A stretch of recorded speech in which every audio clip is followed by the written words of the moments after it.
horrific scene in Texas tonight. Historic flash flooding battering the state. More than 36 people have been killed, many of them children, and the death toll continues to rise. This is the 10 o'clock news. I'm Chris O'Connell. Thanks for joining us this evening. That is where we begin tonight as we take a live look at Caryville, Texas. Much of it is in the dark tonight. Destructive, fast-moving floodwaters took many people by surprise. Crews using helicopters, boats, and drones to look for victims. Many of those victims stranded and isolated by washed-out roads. The powerful storm hit central Texas Friday morning. So far, officials say at least 43 people have died. 15 of them are children. Authorities say the fast-moving Guadalupe River rose 26 feet in just 45 minutes before dawn, washing away homes and vehicles. 27 children who attended Camp Mystic, a Christian summer camp along the river, are unaccounted for.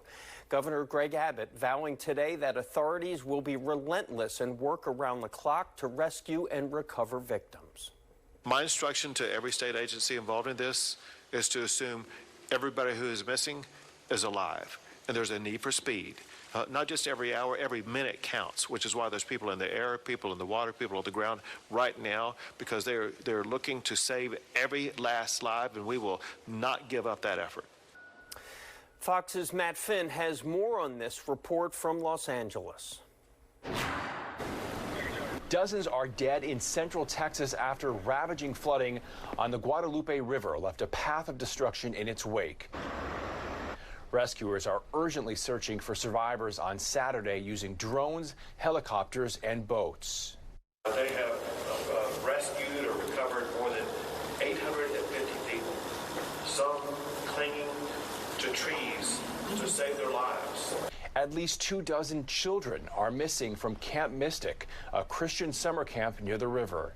Families were seen waiting at reunification centers Friday, hoping to get information on their missing loved ones.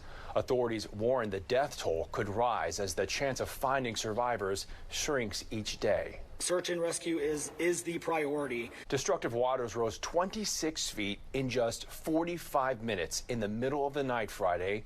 Critics are questioning authorities on why camps and residents in the Texas Hill Country did not receive proper warnings and preparation for the floods.